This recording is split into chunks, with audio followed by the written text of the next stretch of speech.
por esta situación. Ok, muy bien, muchas gracias. ¿Cuál es tu nombre? Beatriz. Muchas gracias, Beatriz. Bueno, ya ahorita les voy a explicar un poquito más extenso esto de la tanatología, pero a ver acá, ¿cómo te llamas? Tú. ¿Qué te llamó la atención de venir aquí el día de hoy? ¿O te trajeron?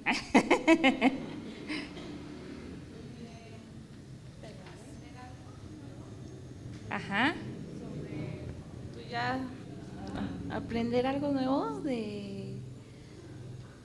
no sé, de lo que se va a hablar. Ok, muy bien, gracias.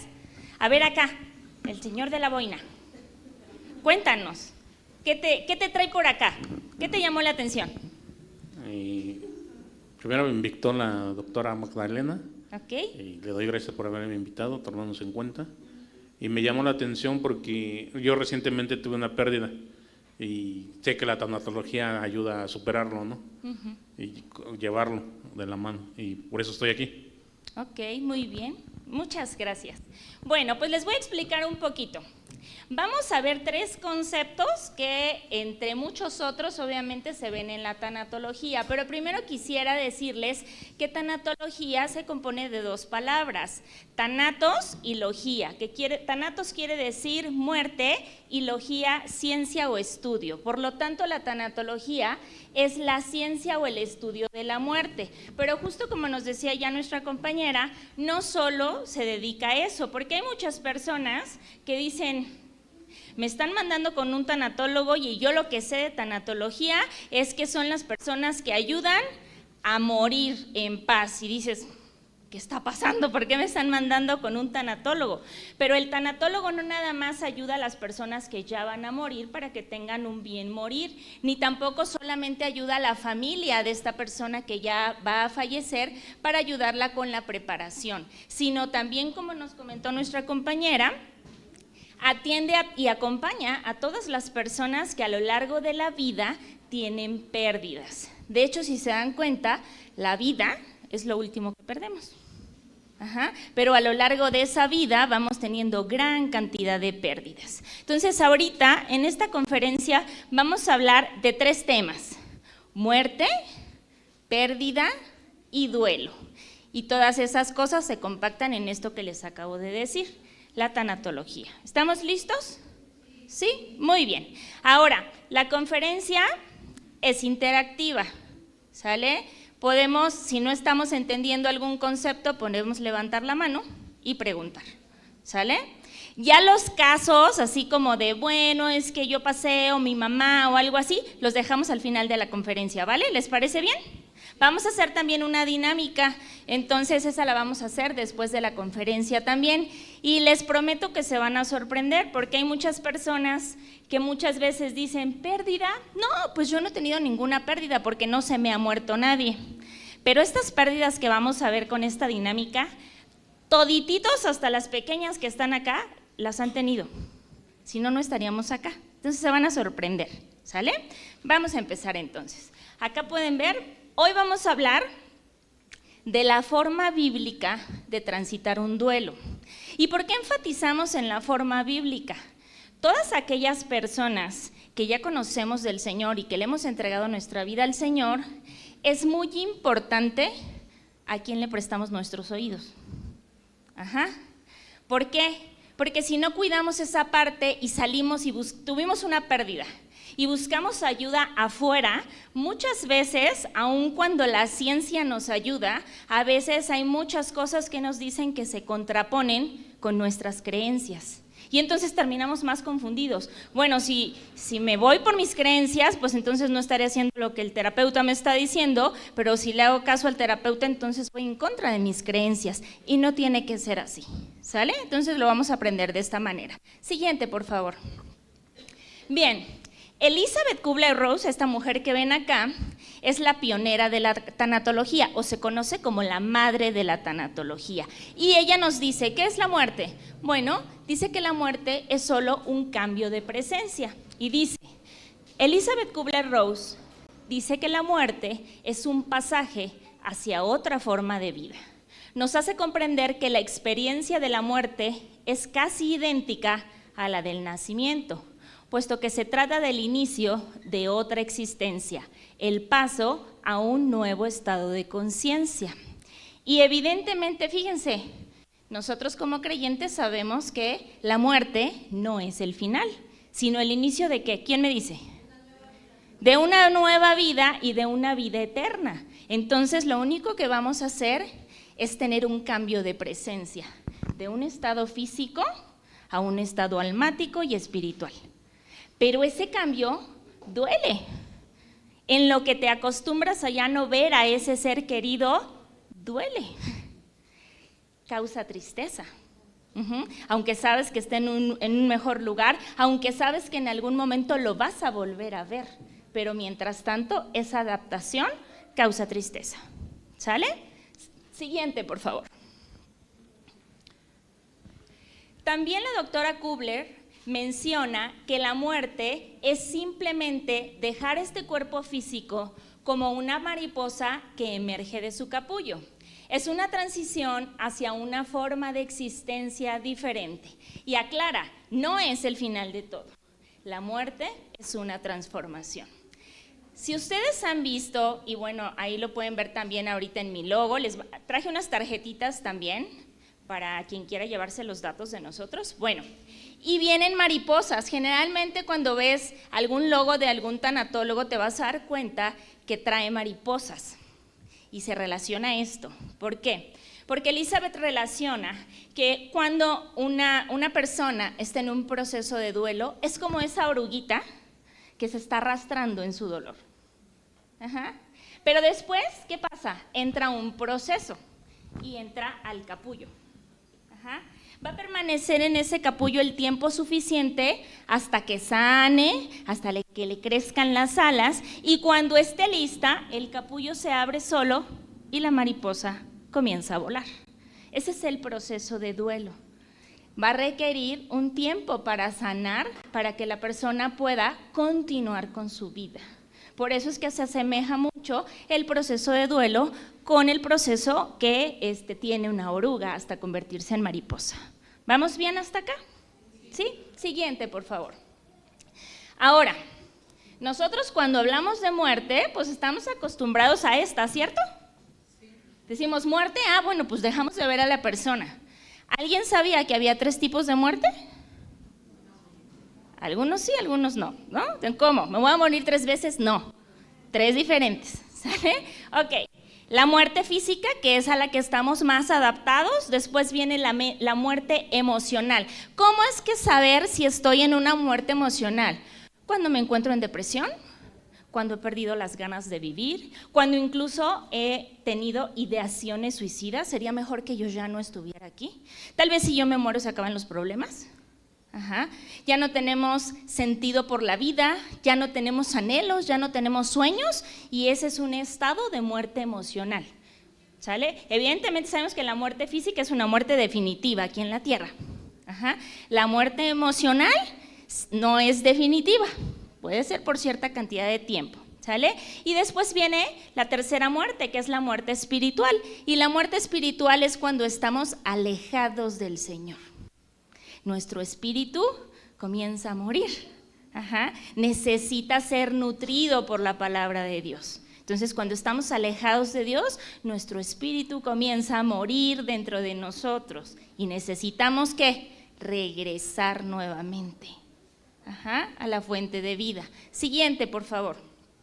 Ahora, esta parte del miedo a la muerte es algo, digamos que natural, humanamente natural. ¿Quién sabe quién es David? David, el de la Biblia, ¿eh? ¿Quién? ¿Allá? ¿Tú sabes quién es David? Ok, fíjense lo que dijo David en este pasaje siguiente, por favor. En el Salmo 55:4 dice: siento que el corazón se me sale del pecho y el miedo a la muerte me domina. Entonces es natural que yo me sienta así. David era un ser humano como tú y como yo, y expresó eso. ¿Sale? Entonces, es natural que tengamos ese miedo a lo desconocido. Y digo, ¿cómo que a lo desconocido? Si como creyentes ya sabemos a dónde vamos a ir, sí, pero no sabemos cuando llegue la muerte si me va a doler, ¿no? Si voy a sufrir. ¿Cómo se van a quedar los míos cuando yo me muera? Todas esas son cosas que me atormentan y que me empiezan a dar miedo. Aunque yo sé que después de eso, seguramente ya ni me voy a acordar de los que se quedaron aquí. Pero mientras, ese proceso causa miedo. Entonces, cuando experimentamos eso, estamos experimentando nuestra humanidad tal cual como lo expresó David. ¿Sale? Siguiente, por favor. Bueno, primer concepto ya vimos muerte. Segundo concepto, pérdida. ¿Qué es una pérdida? Una pérdida es la carencia o la privación de algo que poseía. Por ejemplo, aquí yo tengo un cuaderno, ¿sale? Ahorita lo tengo conmigo, pero si más tarde ya no lo tengo, he tenido una pérdida. Y a lo mejor dices, ay, sí, pero es un cuaderno. Sí, pero a lo mejor, como cuando se te pierde tu celular, pues puedes volver a comprar otro. Pero las fotos y la información que tenías ahí, ¿a poco no te duele? Dices, ay, no. O pierdes tu cartera, pero traías 50 pesos, pero venía tu credencial de lector, tu licencia, tu tarjeta. ¿A poco no te duele? Pues sí, ¿no? Entonces es algo que tenía y que ahora ya no tengo. ¿Ok? Siguiente, por favor. Vamos a ver varios tipos de pérdidas. Podemos tener pérdidas económicas acá. ¿Quién ha tenido pérdidas económicas? Todos, ¿no? Pérdida de la autoestima. Fíjense cómo ella no quiere ni mirarse al espejo. ¿Y qué es la autoestima? Es el amor propio, el aprecio hacia ti mismo, el cuidado hacia ti mismo. Allá, en el retrato, no hay nadie, pero ahí seguramente hubo una fotografía en algún momento, entonces nos está hablando de alguna pérdida de algún ser querido. Acá, pérdida de un matrimonio. Ahí tenemos al juez dictaminando. En medio, pérdida de la salud. Allá, pérdida del trabajo. Pérdida de una familia, o desintegración familiar, ¿sí? Pérdida de una mascota. ¿Alguien ha perdido una mascota? Muchas veces dicen, ay, pero ¿qué es una mascota? Es un ser vivo y para muchas personas se convierte en un miembro más de la familia. Entonces no hay que minimizar el dolor de una persona cuando pierde una mascota. Y allá vemos pérdida de algún miembro de nuestro cuerpo. Entonces vean qué cantidad de pérdidas podemos sufrir a lo largo de la vida. Seguramente, y antes hasta de hacer el ejercicio que vamos a hacer, ya se están dando cuenta que, ay, pues muchas de esas ya las he pasado, ¿no? Pero como son parte de la vida, esto es lo difícil a lo mejor de las pérdidas, que como nos pasan a la mayoría, dices, pues es normal. ¿Cuántas personas no se enferman?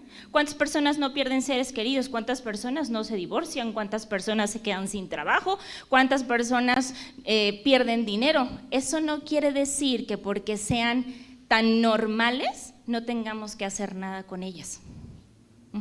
Porque a veces normalizamos tanto las cosas y tendemos a decir, pero es normal, pero con el tiempo me voy a sentir bien. ¿Y qué crees que pasa con el tiempo? Te sientes peor. Porque no estamos haciendo nada. ¿Qué pasaría si quieres crecer en el Señor, pero nunca lees la palabra? Y querías, pero con el tiempo voy a saber la palabra de Dios. ¿Cómo le vas a hacer? Tendrías que estar haciendo algo. Lo mismo con las pérdidas. Tenemos que hacer algo para poder recuperarnos. ¿Sale? Siguiente, por favor. Todas las pérdidas nos van a causar varios tipos de dolores. Vamos a ver, dolor físico. ¿Cuándo podemos sufrir dolor físico por alguna situación? Pues cuando perdemos la salud. Experimentamos dolor físico. Hay veces que son enfermedades que ya no se van a quitar, que solamente vamos a tener como que aprender a vivir con ellas y a controlarlas, y otras que solo van a ser temporales. ¿Sale? Pero por cierta cantidad de tiempo, pues estaremos perdiendo la salud y no nos estaremos sintiendo del todo bien. También las somatizaciones. ¿Qué son las somatizaciones? Cuando nosotros hemos acumulado gran cantidad de emociones dentro de nosotros, empezó como algo emocional, pero después, ¿qué crees? Se somatizan y entonces es cuando se transforman en malestares físicos. A veces vas con el doctor porque que te duele aquí, que te duele allá. Te hacen estudios y te dicen, pues es que no tiene nada. Y entonces, ¿qué te dicen? Vaya a tomar terapia, ¿no? Porque tu cuerpo está somatizando tus emociones. Incluso, a ver, aquí, las mujeres, ¿quién quiere bajar de peso? Levanten la mano. Yo también me uno. Ok, bueno, tomar terapia te baja de peso. Porque muchas veces las emociones que estamos acumulando empiezan a crear esas capitas de grasa sintiendo que nos estamos protegiendo. Y nos vamos a sentir incluso más ligeros también, ¿sale?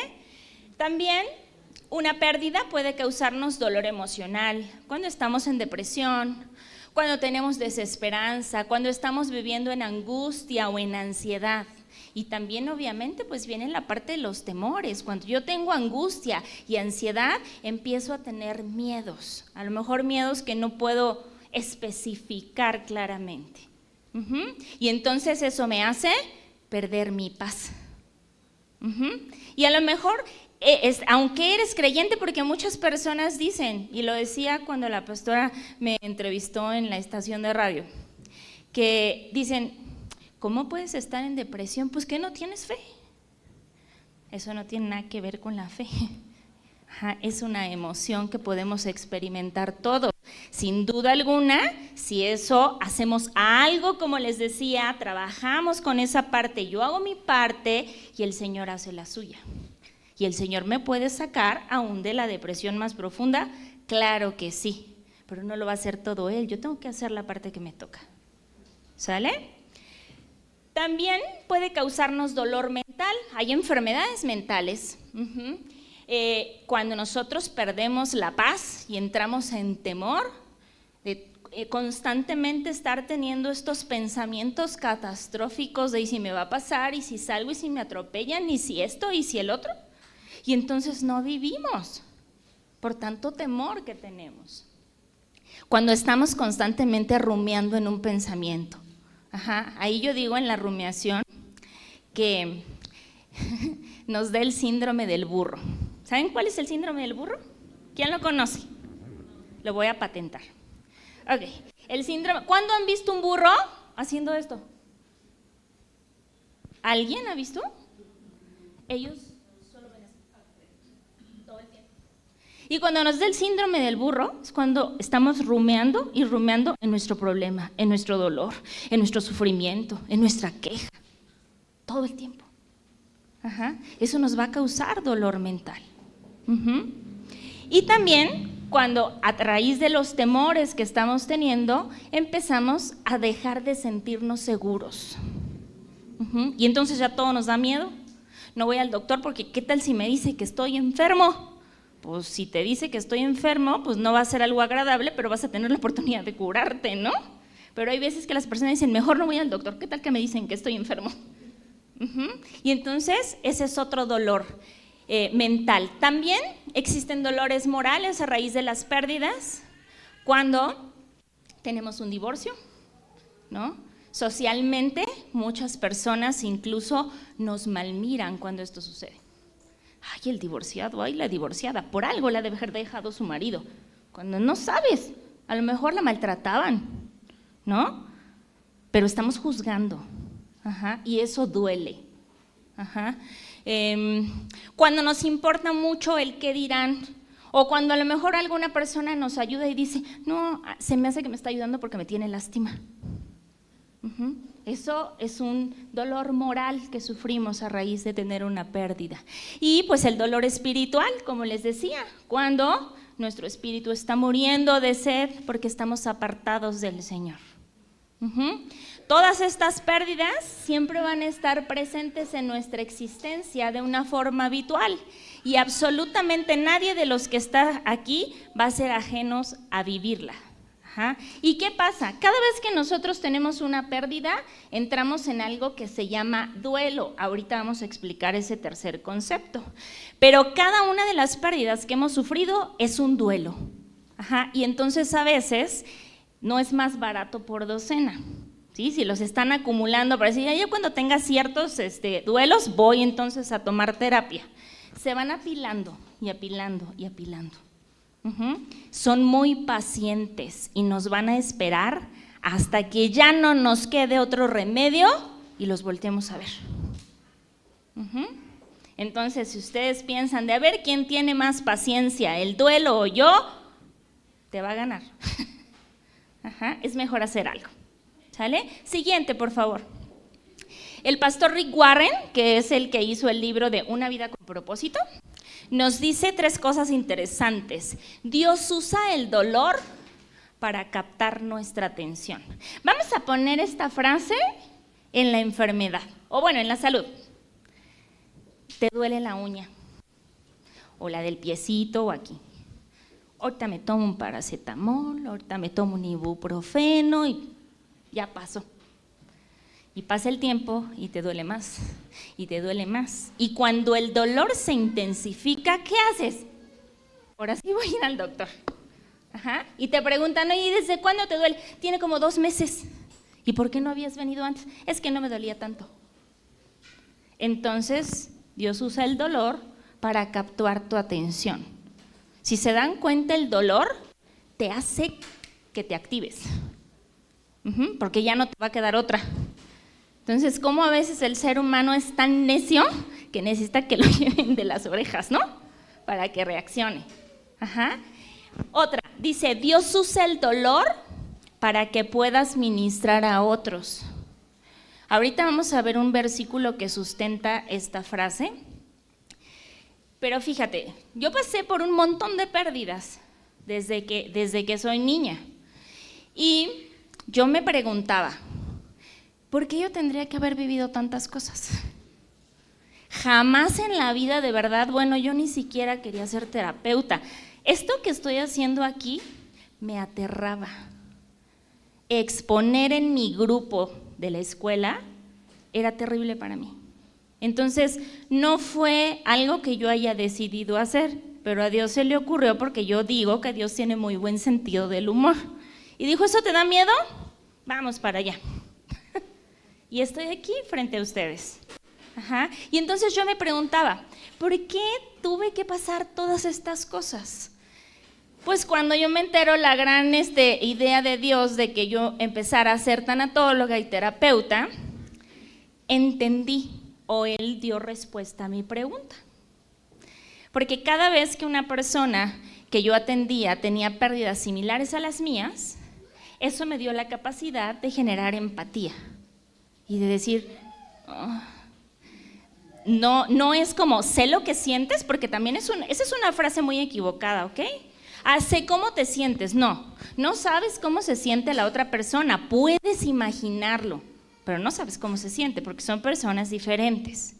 Entonces empezaba a decir, híjole, creo poder saber cómo puede estarse sintiendo, porque cuando yo pasé esta circunstancia, y eso me ayudaba, aparte del conocimiento que había adquirido al prepararme, me ayudaba a poderle proporcionar a la persona lo que a mí me hubiera gustado que me dieran en ese momento. Entonces ahí es donde hace sentido esta frase que nos dice el pastor Rick Warren. Dios usa el dolor para que nosotros podamos generar esa empatía y que cuando veamos ese mismo dolor en alguien, podamos ser nosotros quienes consolemos. Podamos ser de bendición para alguien más. ¿Ok? Y otra frase que dice, Dios usa el dolor para enseñarte a depender de Él. A veces nos sentimos revalientes y nos tomamos muy en serio ese versículo de Josué, ¿no? Sé valiente y esforzado. Pero a veces el ser tan valiente y tan esforzado nos hace que creamos que ya no necesitamos del Señor. Y entonces cuando viene algo difícil que ya no puedes, dices, uy, ahí vengo otra vez, Señor, otra vez soy yo. Entonces usa el dolor, no dice que Él manda el dolor, dice que lo usa, ¿cierto? Porque muchas veces, ¿qué pasa? Hay muchas personas que te dicen, Dios te está castigando. Algo has de haber hecho, has de andar en pecado, arrepiéntete. ¿Sale? Porque el Señor te está reprendiendo. El Señor no envía el dolor, no envía la enfermedad, pero la usa con un propósito. Ahí me gusta mucho ese versículo donde dice que Él tiene la capacidad de transformar todas las cosas para el bien de los que le amamos. Usa las cosas difíciles para darnos algo. ¿Ok? Siguiente, por favor. Y aquí viene el versículo que sustenta la frase 2.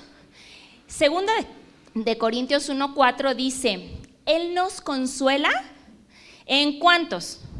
En todos nuestros sufrimientos. ¿Sale? ¿La pérdida de un ser querido? Sí, también. ¿Entrará la pérdida de la salud o del trabajo? Sí. ¿La de la autoestima? ¿La de la paz? Todos. Ajá. ¿Y para qué? Dice, para que nosotros podamos consolar también a los que sufren. Y aquí va la otra parte, dándoles el mismo consuelo que Él nos ha dado a nosotros. Hay muchas veces que cuando me he sentido como triste o algo así, le digo, Dios, necesito un abrazo. ¿Y qué esperas, no? Que te mande a alguien que te abrace y que te consuele. Y me manda a alguien que llora. Y yo... Y entonces digo, ok, ya después entendí. Porque me dice, es que necesito un abrazo. Y entonces al abrazar a la otra persona, ¿qué creen que estoy recibiendo? El abrazo que pedí. Pero siendo de utilidad también para alguien más. Doy algo y recibo también. ¿Sale? Siguiente, por favor. Lewis nos dice, Dios nos susurra en nuestros placeres, nos habla en nuestra conciencia, pero nos grita en el dolor. El dolor es el megáfono de Dios para despertar a un mundo sordo. Cuando estás en los placeres, cuando las cosas te van bien, hay muchas personas que escuchan como de pasadita a Dios, o así como que a lo lejos, ¿no? Pero cuando algo duele, es como si Dios se hubiera puesto aquí una bocina y te gritara y lo escuchas claramente. Pero es hasta entonces cuando podemos escucharlo más fuerte, cuando estamos atravesando un dolor. Siguiente, por favor. Dios nunca desperdicia una herida. Y ahí retomo el versículo que les decía. Para todos los que aman al Señor, todas las cosas les ayudan para bien. A mí me ha pasado una y otra vez que en una circunstancia difícil Dios saca algo bueno y me enseña algo o me da algo mejor. Y entonces digo, era para esto, ¿no? Les cuento un poquito que hace casi 3 años, creo que llevamos para 3 años, mi esposo estuvo a punto de morir, le dio una pancreatitis horrible y todos los días me decían, no sé si su esposo llegue mañana. Imagínate por 17 días que te estén diciendo todos los días eso. Además les cuento algo, me aterraban los hospitales y tenía que estar ahí de día, de tarde y de noche.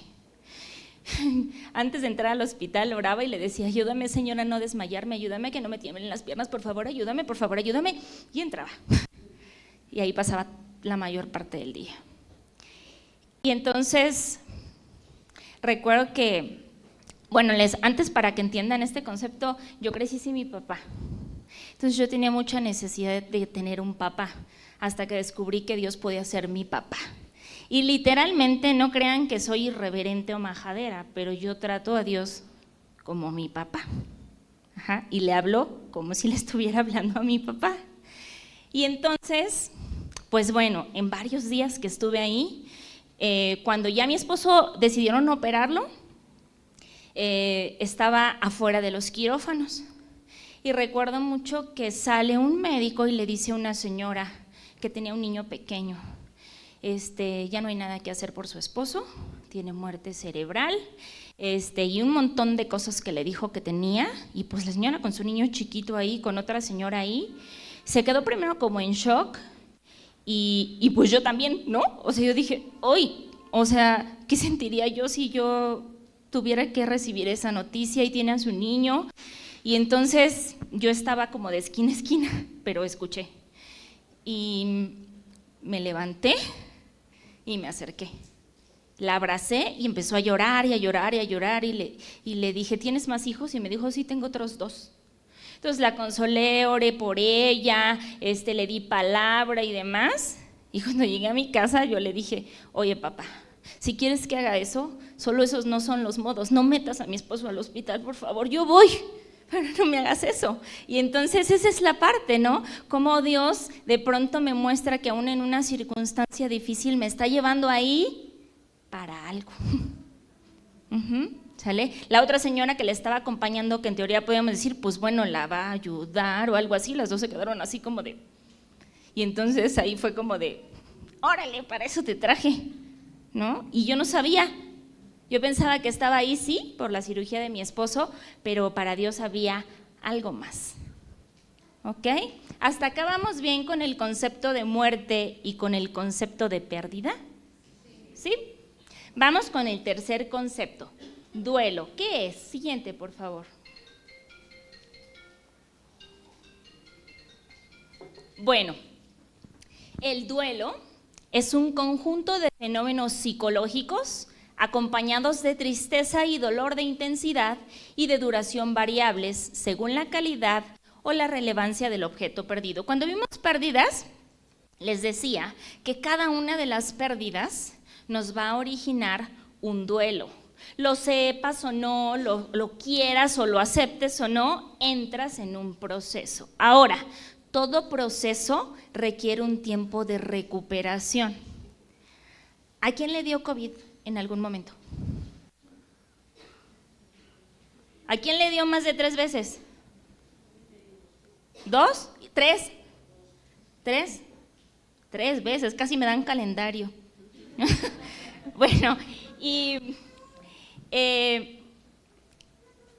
perdimos la salud, pero ¿qué pasaba? Cuando estábamos en ese proceso de recuperación, constantemente tomándonos la oxigenación para ver si ya la íbamos librando y demás, y te preguntaban, oye, ¿cómo vas? No decías, ya lo superé.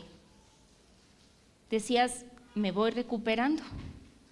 Entonces, si para la pérdida de salud necesitamos un proceso de recuperación en lo que hace el medicamento, el reposo y todo lo demás que nos manden, de acuerdo a la enfermedad que estemos padeciendo, todo proceso de pérdida o todo proceso de duelo va a necesitar un tiempo para recuperarte. Ajá. Cuando nosotros hablamos de la palabra superar, es como, voy a tomar tantito la caja de Kleenex, ¿puedo? Este es el dolor de la pérdida que tuve, ¿sale? Y entonces, me está doliendo mucho, voy a superarlo. ¿Y acá ya no duele? No pasa. Ajá. El proceso de duelo va a llevar un tiempo y no lo vamos a superar, nos vamos a recuperar. Ajá. Y nos vamos a adaptar a aquello que perdimos, sea una situación, sea un objeto, sea un trabajo o sea un ser querido. ¿Para qué? Para continuar nuestra vida. ¿Cómo? Viviendo, no sobreviviendo. Por eso es tan importante que podamos tener un acompañamiento tanatológico en un proceso de duelo, porque cuando lo hacemos a nuestro modo, o luego la frase que es muy común, ay, como Dios me vaya diciendo. Y yo pregunto, ¿Dios hace las cosas ahí más o menos? Voltea a ver al de al lado, ¿crees que está hecha más o menos? ¿Verdad que no? Es una pieza única. Dios no hace las cosas más o menos. Entonces todo tiene un proceso y hay personas especialistas para acompañarte. Ahora, dentro del proceso dice que va a venir dolor y que va a venir tristeza, pero dice algo interesante, de intensidad y de duración variables. Es decir, si hablamos de la pérdida de un ser querido, no te va a doler igual que se muera tu papá, tu mamá, tu hermano, tu esposo, tu esposa, a que se muera el señor de la cremería que conoces desde que eres chiquito. ¿no? O sea, sí vas a lamentar porque dices, híjole, don Toño se murió. Yo me acuerdo que iba a comprar las cosas con él desde chavito, ¿no? Lo vas a sentir, pero no te va a doler de la misma manera. Incluso dentro de la familia, cuando pierdes un ser querido y pierdes otro, hay muchas personas que comparan el dolor y que dicen, es que cuando se murió tal otra persona no me dolió igual. Y yo, pues no, porque son dos personas diferentes. Ajá. Entonces, no nos van a doler todos los procesos de duelo con la misma intensidad y con la misma cantidad de tiempo. Todos son diferentes. Incluso a veces se muere el papá y la mamá. Y a veces dicen, me dolió más el de mi papá o me dolió más el de mi mamá. ¿Porque no amaron al otro? No. Simplemente porque eran personas distintas, jugaban roles distintos. Ajá. Y la relación con esa persona era distinta también. ¿Okay? Entonces, no comparen su dolor. Incluso no solo lo comparan en cuestión de sus propias pérdidas, sino, es que yo sé que la señora de allá que también perdió a su marido, pues yo ya la veo re bien y yo estoy chille y chille, ¿será que no lo amo lo suficiente? Y empiezas a comparar tu dolor. No sabes si esa persona en realidad ya tomó ayuda y por eso es que se ve mejor que tú. Es mejor que lejos de hacer tu propio juicio, te acerques y le digas, oye, yo sé que tuviste una pérdida y te veo bien. ¿Qué has hecho? Compárteme. ¿Sale? Siguiente, por favor. Este proceso de duelo tiene como finalidad que el sobreviviente, adaptándose a la pérdida, pueda continuar con su vida, pero no solamente que pueda continuar con su vida, dice, viviendo la plenitud. ¿Han escuchado el versículo que dice, yo he venido a darles vida y a que la vivan en abundancia? ¿Eso será una vida plena? Oye, Señor, pero ¿cómo nos dices eso si sabes que vamos a tener pérdidas? Pues sí, pero porque podemos recuperarnos de los procesos.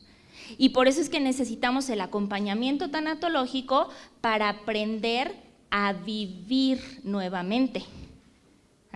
No a sobrevivir. ¿Cuántas personas no están en procesos de duelo y de pronto les dicen, ¿y cómo andas? ¿Cómo estás? Pues, pasándola. Sobreviviendo. Pues bien, para ser del país. ¿Qué es eso? ¿No? Y luego si eso lo dices como hijo de Dios y le dices, pero el Señor restaura, te va a decir, pues ve. ¿No? Entonces, sí es importante que sepamos que es necesario que llevemos un acompañamiento. A lo mejor el acompañamiento va a ser breve, a lo mejor va a tomar un poco más de tiempo, pero es importante que lo hagamos para que podamos restablecernos de nuestra pérdida y continuar viviendo bien. ¿Sale? Siguiente, por favor. Bueno, ahora, el modelo que propone Elizabeth Kubler-Ross acerca del proceso de duelo tiene varias etapas.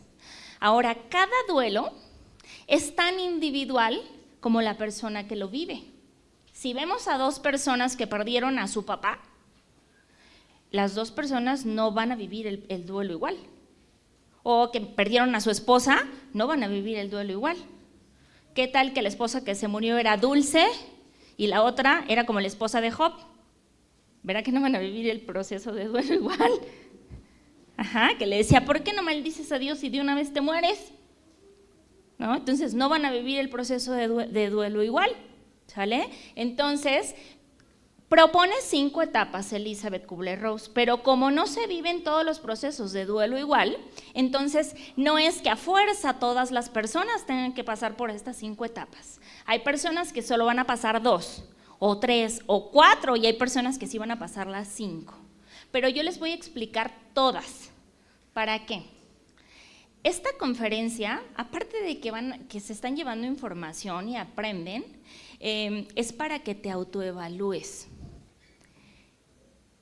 Si aquí, por ejemplo, yo conociera a muchos de ustedes, yo podría decir, está en depresión, está en rabia, ¿no? Pero si aun cuando acierte, y yo les digo, te vas a sentir exhibido, y aunque sí estés así, lo vas a negar, y no vas a querer ayuda. Pero cuando tú escuchas algo y dices, órale, ahí estoy yo, eso me está pasando, Entonces ya es un diálogo contigo y con el Señor de decir, y entonces si ya lo sé, ya no puedo decir, Señor, es que yo no sabía. Porque imagínate que llegas al cielo y no sé si han escuchado que dicen que allá van a pasarnos como que toda la película de nuestra vida. Y entonces imagínate que tú nunca tomaste terapia de tus pérdidas. Y entonces llegas con el Señor y te dice, a ver, ¿qué pasó? No, Señor, es que yo no sabía. Y entonces te pasa la película de el sábado 31 de enero y en Torre Fuerte y te dice, ¿cómo que no sabías? Ahí te lo dijeron. ¿Y qué hiciste con eso? Ah, pues ahí se me olvidó. Entonces es importante que nos autoevaluemos ahorita de cómo voy a explicar estas etapas. Y a lo mejor te vas a identificar y vas a decir, órale, esa sí ya la he vivido y esta también. Y las que no hayas vivido, va a ser como cuando el doctor te da un medicamento y te dice, pero ese medicamento le puede ocasionar un poco de náusea. Y si te llega a pasar que te da la náusea, no te espantas porque dices, ah, me dijo que me podía pasar esto. Entonces igual va a pasar aquí, las etapas del duelo que a lo mejor no te identifiques con ellas, las vas a tener como ahí por si llegan a suceder. Pero no solamente te va a ayudar para que te autoevalúes, sino también para que entiendas a la familia que está a tu alrededor, que también ha tenido una pérdida y que a veces decimos, oye, pero pues si estoy siendo amable, ¿por qué me contesta tan feo? ¿No? O sea, si lo que quiero es ayudarlo. ¿Por qué? Porque está en una etapa de duelo diferente a la tuya. Y entonces nos va a ayudar a no tomarnos las cosas de una forma personal. Así como darle a su espacio y decir, ya entró en la etapa del enojo, ahí nos vemos, al rato que se restablezca vuelvo. Y así no se lastiman los corazones de las personas. Entonces, bueno, las etapas que propone Elizabeth, una de ellas se llama negación o aislamiento. ¿A qué se refiere con esta? Muchas veces ya pasamos, por ejemplo, vamos a explicarlo en dos cosas, en muerte de un ser querido y en pérdida de un matrimonio, en un divorcio. Y entonces, pérdida de un ser querido, ya pasamos todos los rituales funerarios y demás, y un día te despiertas y empiezas a hablar en tiempo presente sobre esa persona, es que vamos a ir a tal evento, a tal concierto y demás, y es como de, ¿qué estoy diciendo? Hay personas que dicen, ya me volví loca. No, es parte de esta etapa de la negación. Que aquí estás claro de lo que viviste, de que viste a la persona en un ataúd, pero aquí todavía no. Y aunque esta distancia de aquí parece corta, cuando hay pérdida se hace una distancia abismal, ¿ok? Entonces, a veces, por eso es que actuamos, seguimos lavando, planchando, acomodando la ropa, poniendo el mantelito de la mesa, dejando toda la ropa del ser querido intacta, como si la viniera a seguir usando. Esta es la etapa de la negación. ¿Sí? En una pérdida de un matrimonio, ante un divorcio, las personas, a pesar de que ya firmaron un acta de divorcio y todo, siguen diciendo mi esposa, siguen diciendo mi esposo. Y digo, pues, ¿cómo? ¿No que te querías deshacer de esa mujer o de ese hombre? ¿O ya te volviste a casar? No. Y entonces seguimos hablando de las cosas en tiempo presente. Entonces, ¿cómo nos damos cuenta que estamos en esta etapa? Por nuestras acciones y también por nuestras palabras. Y que hay personas que te dicen, otra vez con lo mismo, ay, ya supéralo, ya aburriste, ¿no? Cuando obviamente tú estás batallando con tu proceso. Pero también esta etapa dice negación o aislamiento. Muchas veces también cuando estás viviendo esta etapa, no vas a querer ver a nadie. Oye, pero mira que vino la hermanita Juanita porque quiere darte un abrazo, porque te trajo algo de comer, mira, no seas malagradecida, sal a verla. Y dices, no quiero ver a nadie. Y es parte de tu proceso. ¿Por qué? Porque a veces ni siquiera estás listo para que te den un abrazo, mucho menos para que te pregunten, ¿cómo estás? ¿Qué pasó? Dices, no quiero, ¿no? O sea, te metes como las avestruces meten su cabeza y dices, olvídense de que existo. No quiero ver a nadie. Y no es porque no los ames, y no es porque no estés agradecido, es porque no estás listo para salir. Así que si estás viviendo esa etapa, no te sientas mal, no te sientas culpable, porque culpa es lo que menos necesitas ya en este proceso.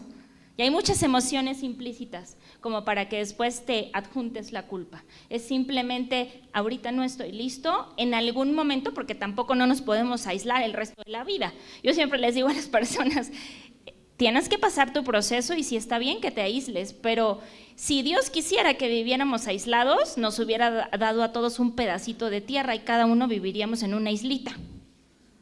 La cosa es que nos puso a todos juntos, ¿no? Pero sí a veces tenemos, así como muchas personas en la Biblia, se alejaron de las demás personas para tener un encuentro con el Señor, para ser sanos, y después ¿qué pasó? Volvieron.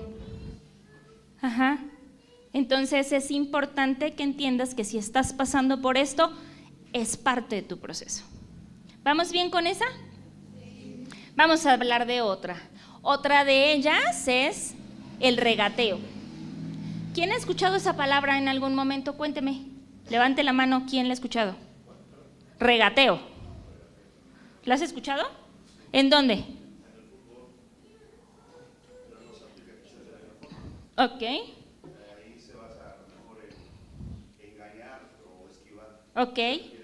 Ok, ¿y en qué otra parte hemos escuchado regateo?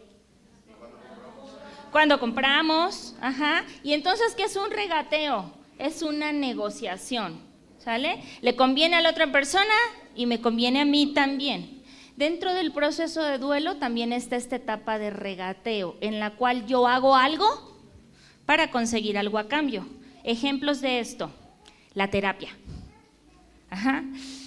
Híjole, como contarle a otra persona mis problemas, ¿no? La ropa sucia se lava en casa. ¿Cuántas frases no tenemos para justificarnos el ir a terapia? Entonces, cuando yo voy, es un acto de hacer algo, ¿para qué? Pues para que me ayuden a entender, pues para que me ayuden a recuperarme, entonces estoy haciendo algo para obtener algo a cambio. Todas las personas que se alejan del Señor y cuando la están pasando muy mal, ¿qué hacen? En la mañanita se levantan el domingo, se bañan y dicen, vamos a regresar a la iglesia. Eso es un regateo. Señor, ahora sí ya no puedo, allá voy. Un regateo, pierden la salud. Señor, si me levantas de esta silla de ruedas y me sanas, ahora sí ya voy a diezmar, ahora sí ya voy a dejar de tomar, ahora sí ya voy a ir a la iglesia. Es como, ¿me das y te ofrezco? Vamos a hacer una negociación. Todo eso es regateo, ¿sale? Dentro de las culpas también eso lo vemos ahí en la etapa del regateo, y es cuántas veces me ha tocado en los divorcios la mujer que casi quería envenenar la comida del esposo porque no lo soportaba, ¿no? Y ya se separan y después ya dice, ahora ya hace deporte y está tan pendiente de la otra persona, pero después cuando empieza a ir a terapia le empiezan a decir que también ella puso de su parte y que también ella hizo cosas. Y entonces cuando viene el esposo a recoger a los hijos para salir, le dice, ¿te ofrezco un café? Imagínense qué susto del esposo, ¿no? O bueno, del ex esposo. Si antes casi me aventaba la comida, ¿qué tal que está envenenado el café? No, gracias, así estoy bien, ¿no? Porque está tratando como de lavar sus culpas. De tratar de retribuir algo que ya en terapia se dio cuenta que estuvo mal. Y esa es la parte del regateo. Otra etapa, en esta estamos bien, ¿sí? Otra etapa es la rabia, ¿sale? La rabia es una rabia incontrolable e inespecífica. A veces, porque pasó la mosca, ya estás así de, no respiren, no me vean. A veces solo abres los ojos y dices, hoy amanecí, que me lleve el tren. Oye, ¿pero por qué? No sé, pero no te acerques, ¿no? Corre por tu vida. Y a veces no sabes por qué, es parte de tu proceso. La rabia es un mecanismo de defensa, es como un escudo. Cuando no estás entendiendo algo, ¿qué pasa? Aún cuando eres creyente, cuando Dios hace algo que no estás entendiendo, ¿qué pasa con muchos creyentes? Se enojan con Dios. ¿Dios te deja de amar por eso? Por supuesto que no, porque entiende que no entiendes ese proceso. Pero que luego lo vas a entender. Pero lo primero que hacemos es un escudo. Me voy a retirar de la iglesia. En esa iglesia no hay amor, no vinieron a consolarme, no le interesaron mis problemas, y te alejas de la iglesia y te alejas de Dios, porque estás tratando como de protegerte de ese dolor tan fuerte que experimentaste. Lo mismo pasa con el proceso de duelo. Esto llega como un escudo que va a amortiguar el golpe de la pérdida, para que puedas irla procesando. Incluso puedes estar enojado con personas que no conoces. ¿A qué me refiero con esto? Perdió su esposo una hermana y de repente llega a la iglesia y ve a sus demás hermanas que llegan con sus esposos. Y puede decir, ¿por qué la hermana sí tiene a su esposo y yo ya no? ¿No? No es que está queriendo que la otra hermana se quede sin su esposo, para nada, pero no está entendiendo el por qué ella ya no y a la otra sí. Pero porque está hablando su dolor. Y puedes sentir esa rabia. ¿Sale? ¿Vamos bien con esta? Después viene otra etapa que se llama depresión. Ahora es importante aclarar depresión como etapa de duelo, no depresión como enfermedad de depresión. Esa es otra, eso es punto y aparte. Como etapa de duelo se vive una depresión que se llama depresión reactiva. ¿Esto qué quiere decir? Que estoy reaccionando ante la pérdida que me está aconteciendo. Y aunque no es una etapa cómoda, es una etapa que me va a permitir sacar mi tristeza, mi dolor, mi frustración y mi impotencia. ¿A través de qué? A través de dos válvulas, el llanto o la risa. Pero evidentemente sé que si estás experimentando dolor y te dicen, tiene que reír para que se componga, vas a decir, ¿qué le pasa? ¿No? O sea, no tengo ganas de estarme riendo. ¿O por qué motivo estaría riéndome? Entonces hay que utilizar la otra, hay que llorar. ¿A quién le gusta llorar? ¿Que le guste? ¿Te gusta llorar? ¿Pero es algo que te gusta? ¿Sí? O sea, no es cómodo llorar. Duele la cabeza, los ojos se ponen de sapito, un montón de cosas, pero es sanador. Elizabeth Kubler-Ross, que es la que les enseñé al inicio, ella dijo algo muy maravilloso acerca de las lágrimas. Dijo, yo siempre me pongo a pensar de pronto cosas muy extrañas, y entonces un día dije, bueno, nosotros lloramos por todo, ¿no? Lloramos cuando estamos tristes. Yo recuerdo mucho cuando mi hijo, que ya aquí es un muchachote de 28 años, pero cuando él estaba saliendo en sus festivales, que ya saben, en el kinder, que según están bailando y unos van por acá y otros van por acá, ¿no? Y van totalmente opuestos a la música, pero ¿qué hacemos las mamás? Los vemos y ¡ay! Llore, bien emocionados, ¿no? A lo mejor tu hijo ni se sabe la canción, pero tú estás llore, ¡ay, mi bebé! ¿No? Lloramos de alegría, ahí no estamos llorando de tristeza. Y entonces yo decía, a ver, me preguntaba, ¿por qué cuando lloramos de tristeza, en vez de que las lágrimas sean saladas, ¿por qué no serían amargas? Pues estoy sintiendo dolor. ¿Y por qué cuando lloro por algo que me está gustando mucho, o a veces, no sé si te pasa, que ves algo tan chistoso, que te empiezan a correr las lágrimas de tanta risa? ¿Y por qué ahí no sabrán dulces las lágrimas? Yo decía, tendría que tener un sabor diferente.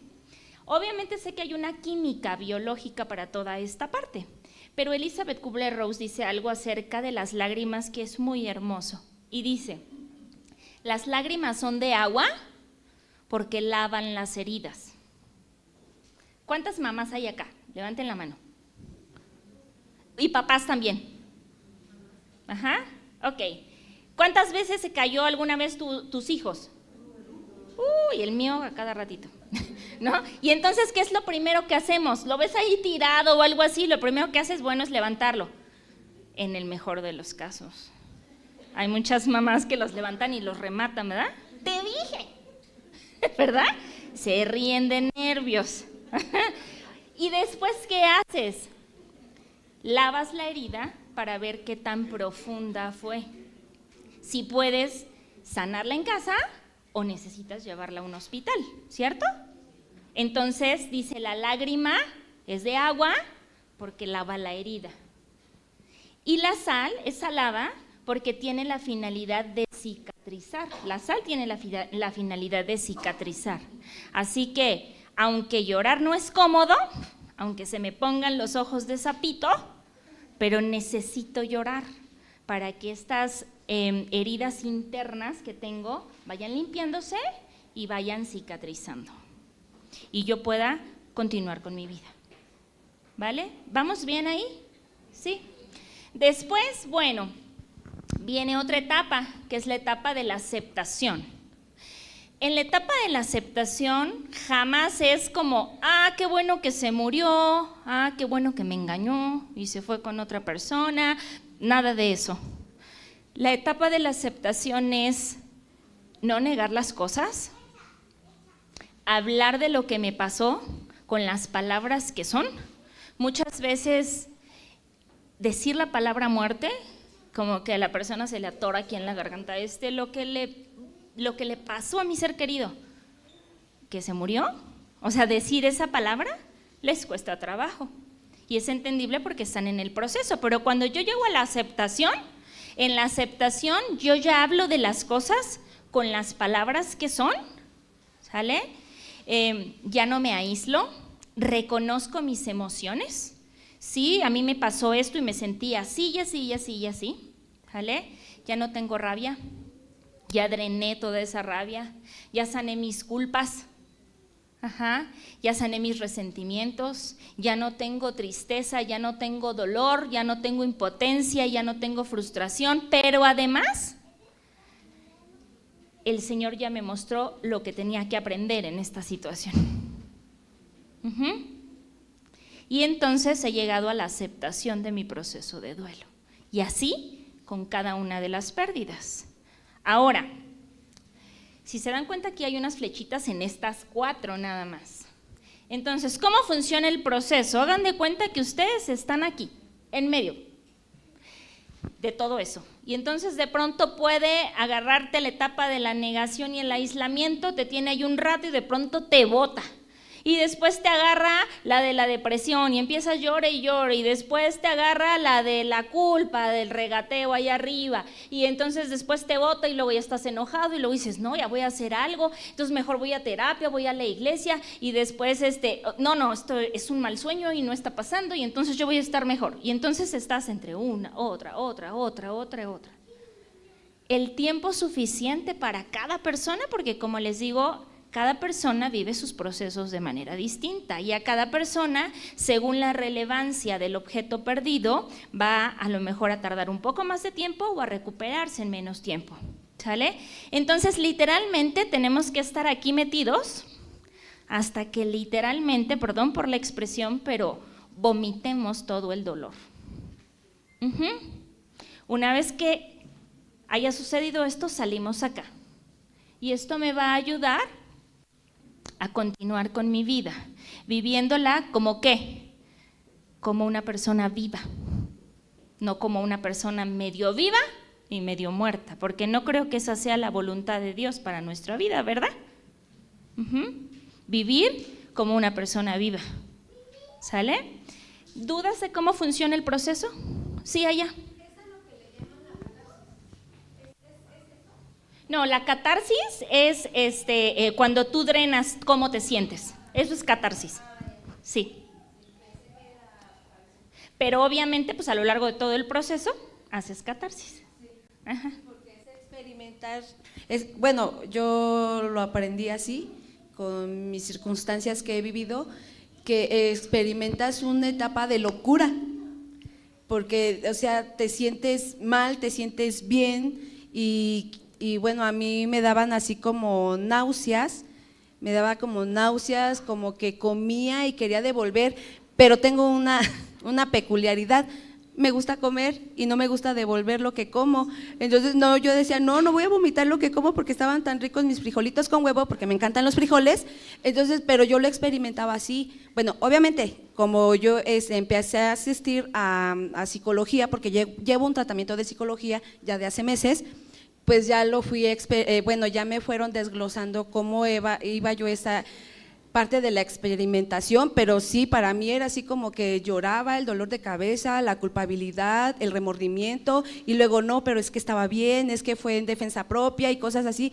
Para mí ese proceso, aceptar lo que estaba pasando y enfrentarme a mí, porque es como lo que usted dice, cuando tú vas a terapia, a la primera persona que te vas a enfrentar va a ser a ti mismo, te vas a conocer. Y cuando mi psicóloga me dijo, es que no eres culpable, pero sí eres responsable de tus consecuencias, pues sí, para mí fue así de, ¿cómo? ¿Yo responsable? Pues no lo quería aceptar. Y ya cuando lo fui trabajando, pues también no dejé de llorar. Por eso pensé que era así como la catarsis.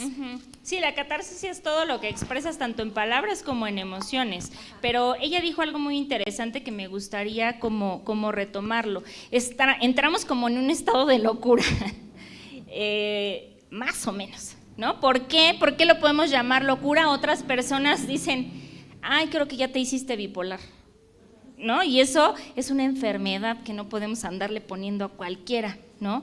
Pero como estamos entre cambio, de pronto estoy llorando y de pronto ya estoy furiosa y demás, esos cambios tan drásticos que se pueden tener incluso a lo largo del día, que podemos estar en varias etapas, de pronto las personas pensamos que ya nos volvimos locos, y es parte del proceso.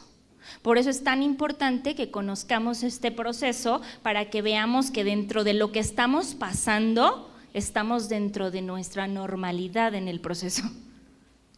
Eso no quita el dolor, no soluciona la situación, pero por lo menos no te hace sentir raro.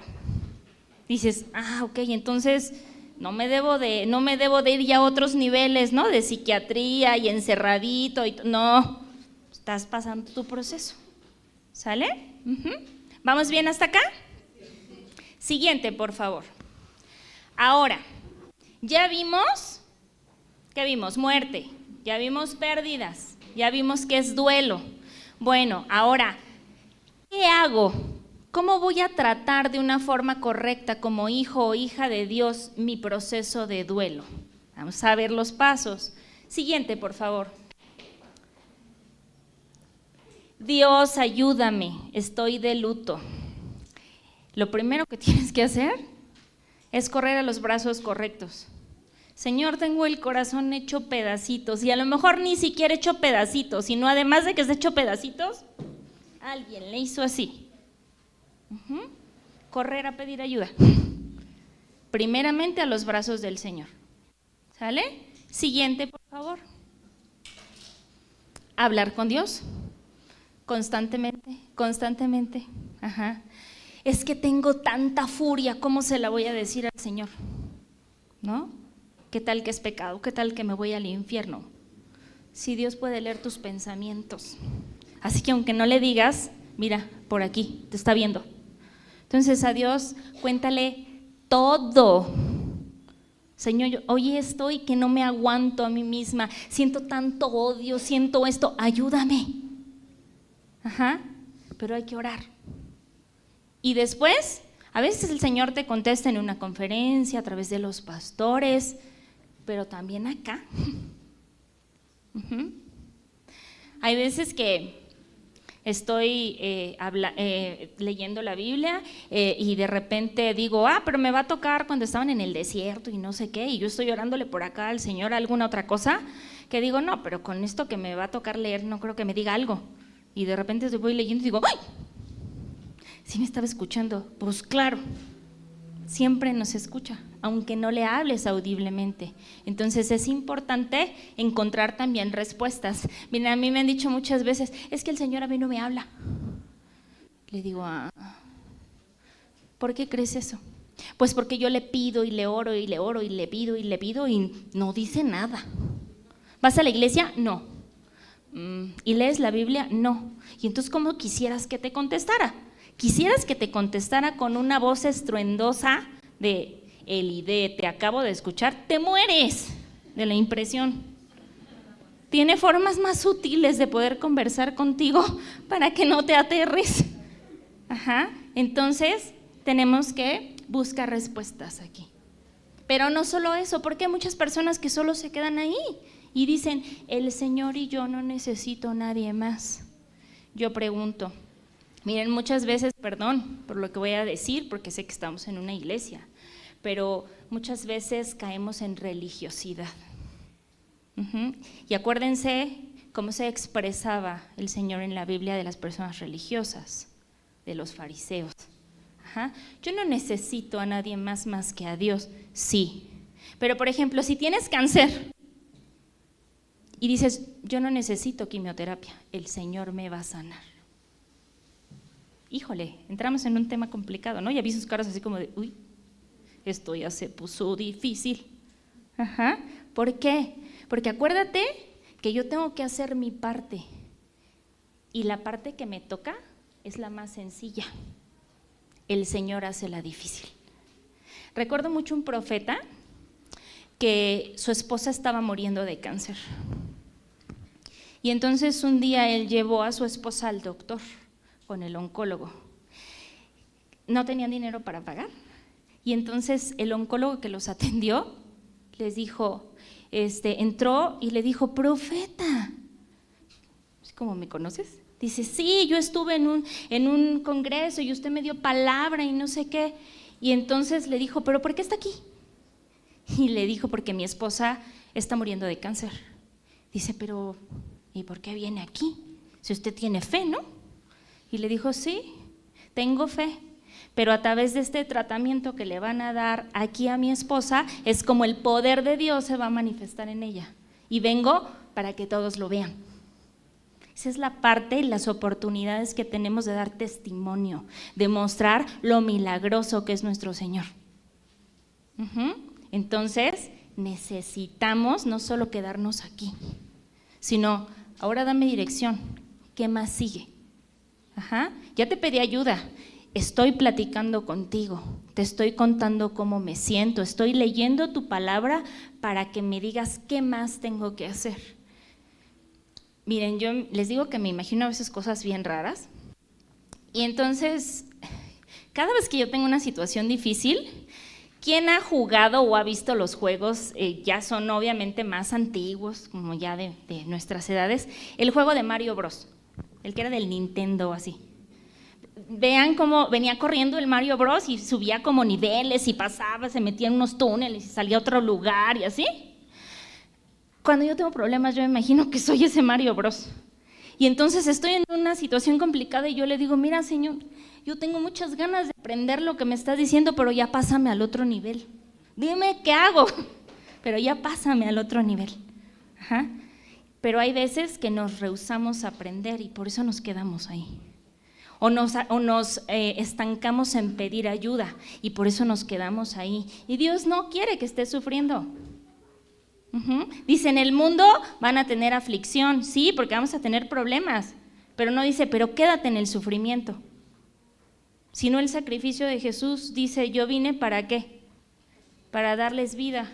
¿Vida de sufrimiento? ¿Dijo eso? Pues no. Entonces al Señor no le gusta que estemos sufriendo y nos da varias alternativas para poder sanarnos. ¿Sale? Siguiente, por favor. Después de esto, hay que buscar un acompañamiento tanatológico. Pero pues si yo puedo, de peores me he levantado. Pero no sigas luchando con tus propias fuerzas. Si te agarras de alguien más, puedes salir más rápido y menos golpeado, ¿no? ¿Por qué lo harías de la forma más difícil? Siguiente, por favor. Y también, ¿qué tenemos que hacer? Como ya este versículo ya lo habíamos leído. Vamos a pasar por estas situaciones difíciles con un propósito. Generar empatía, voy a ser consolado, voy a ser direccionado, voy a ser guiado para que las personas que vienen atrás de mí con las mismas cosas, para que cuando llegue alguien por esa puerta, destruido a lo mejor como te sentiste, tú seas quien lo reciba y le digas, hay esperanza, yo entré igual o yo entré peor que tú y hay esperanza, pero hay unos pasos, ¿sale? Y los vayamos guiando, ¿de acuerdo? Siguiente, por favor. Tenemos que recordar varios pasajes, ahí les voy a dar tiempo porque los anoten así como rápido. Siguiente, por favor. Isaías 43, versículo 2 y 3. Isaías 43, versículo 2 y 3. ¿Qué dice? Aunque tengas graves problemas, yo siempre estaré contigo, siempre. Aunque no me haya portado muy bien, dice siempre, ¿sale?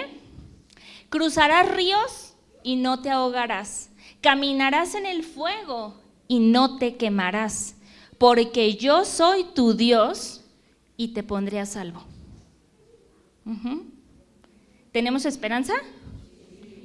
Pero hay que hacer nuestra parte, ¿verdad?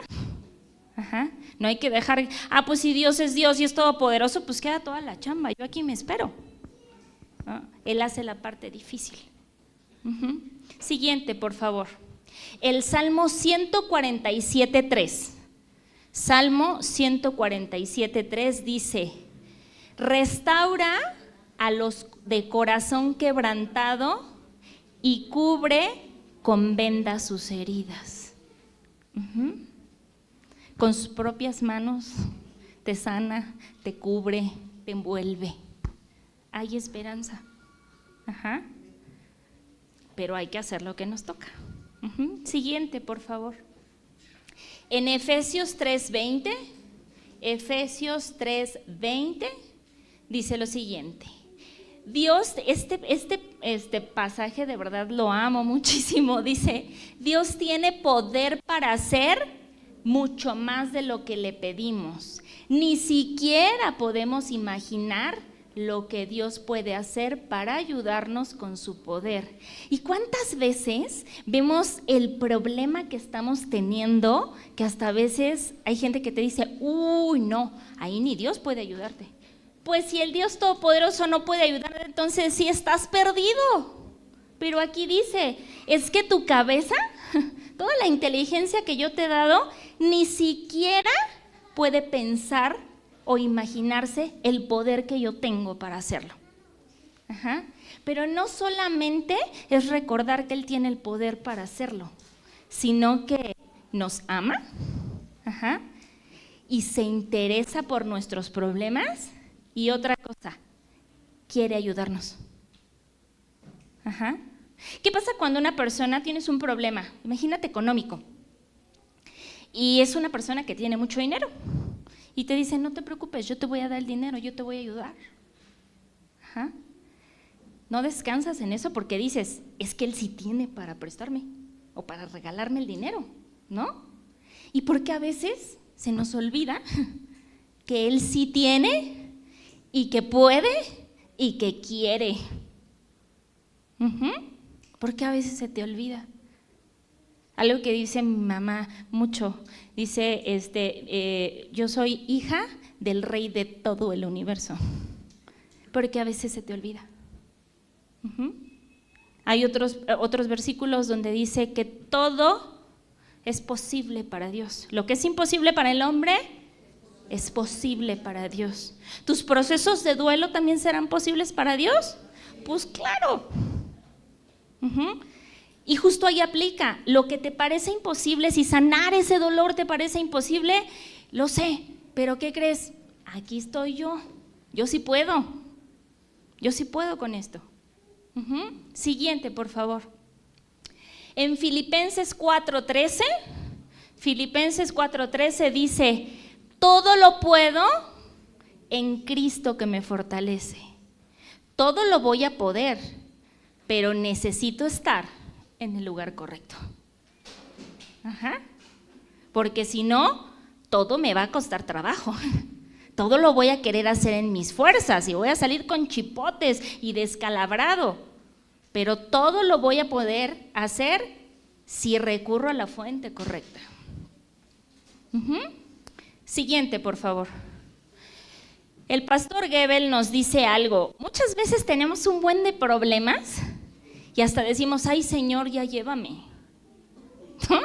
¿Alguien ha escuchado decir eso? No digan si aquí alguien lo ha dicho, no se expongan, solo alguien, el vecino, dice eso. Y entonces el pastor Gebel dice esto: muere viviendo para que la muerte te sorprenda vivo. En otras palabras, para que tú puedas morirte, necesitas estar vivo, no medio vivo. Así que tenemos que recuperarnos de nuestros procesos de duelo. Algún día va a venir la muerte, por supuesto, es lo más seguro que tenemos todos los seres humanos. Pero mientras esté aquí, pues hay que tratar de vivir como persona viva, ¿no? Siguiente, por favor. Voy a querer que reflexionen en estas preguntitas. Si las quieren tomar, no van a tener que dar respuestas ahorita. Quiero que las lleven a casa y que las puedan reflexionar, porque son muy interesantes, ¿sale? La primera dice, ¿qué tan diferente será el mundo cuando yo ya no esté? A lo mejor nunca te has puesto a pensar en eso, ¿no? ¿Se darán cuenta que ya no existo? ¿Me extrañarán? ¿Habré dejado una huella en alguien? ¿O habré pasado, como dicen, de noche por afuera de la escuela, ¿no? Tienes que pensar.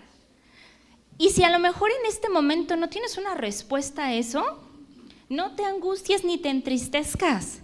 Es una buena oportunidad para que empieces a reflexionar en esto y a trabajar en esto. Porque hay personas que dicen, no, pues es que yo estoy bien joven, todavía no me voy a morir. ¿Cómo sabes? ¿Ya te mandó un WhatsApp el Señor de decir, todavía no te toca, te faltan muchos años? No. Entonces hay que pensar en esto, porque no sabemos si mañana en la noche, si mañana en la mañana podamos regresar a la iglesia a tomar el servicio. ¿O alguien ya está seguro de que mañana viene a la iglesia? Todos planeamos y decimos, mañana voy a la congregación. ¿Y si no? ¿Sale? Entonces, ¿qué tan diferente crees que será el mundo cuando tú ya no estés? Siguiente pregunta.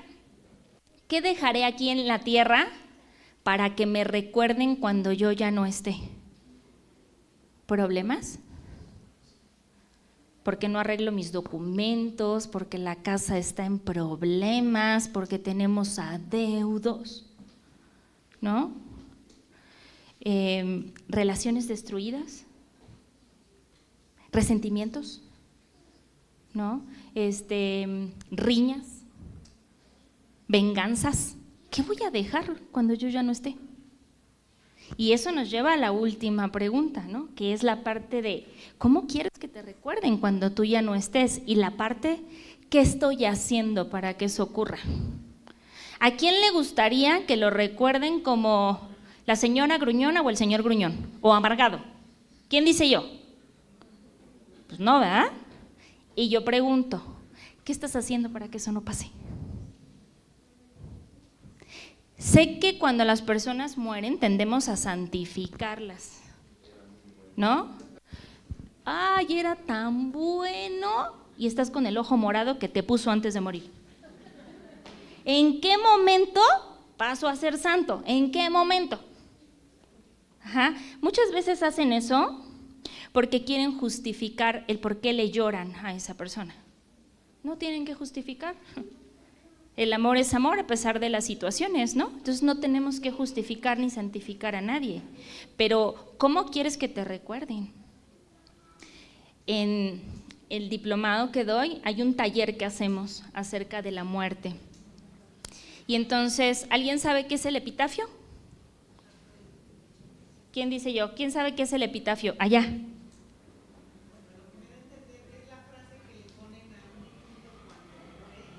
Claro, totalmente, muchas gracias. Bueno, dentro de este taller les digo, ¿qué te gustaría que dijera tu epitafio? Y esto viene muy relacionado para que pensemos en esto.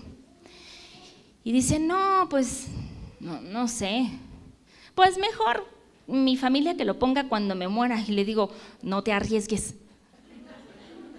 ¿no? Porque ¿qué tal que te mueres y te mueres siendo la peor persona para tu familia y te pone hasta nunca? ¿No? ¿No? ¿Por qué? Porque es tan importante lo que tú vas a dejar. Ajá. ¿No? Entonces, o ahí yaces y haces bien, tú descansas y yo también. De verdad hay personas que a veces causan tanto conflicto en la familia que dicen, o sea, de verdad, no es mala onda, pero siento una liberación con que se haya muerto. Y entonces imagínate si son las que van a poner tu epitafio, mejor no te arriesgues, piensa, ¿sí? Y si quieres que te recuerden bonito, pero ahorita no estás haciendo nada para que eso pase, pues ¿cuándo lo vas a empezar a hacer? Hoy, a partir de hoy. ¿Sale? ¿De acuerdo? Bueno, entonces en estas 3 preguntas reflexionen, ¿sale? Y no solo reflexionen, que esto sea como lo que dice la palabra.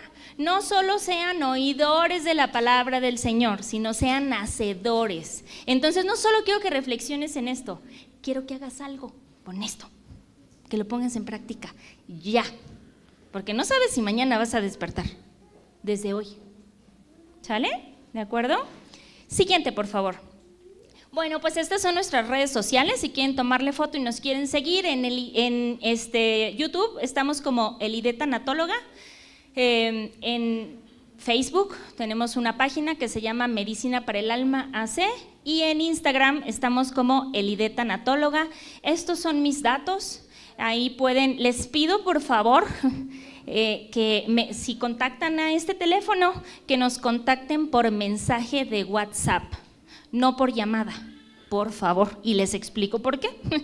Porque muchas veces estoy con paciente, o estoy dando clases y entonces no puedo contestar, ¿no? Entonces imagínate que tú eres la paciente y me están hable y hay personas que dicen, no me contestó y cuelgan y vuelven a marcar.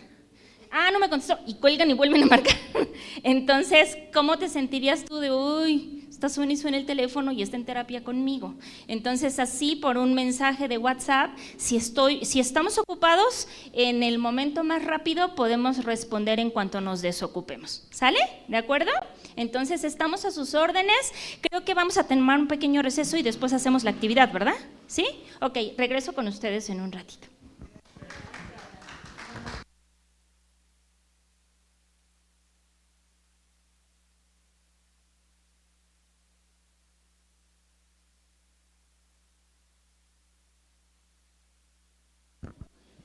No se vayan, si gustan tomar, ir al sanitario, ¿verdad? También lo tenemos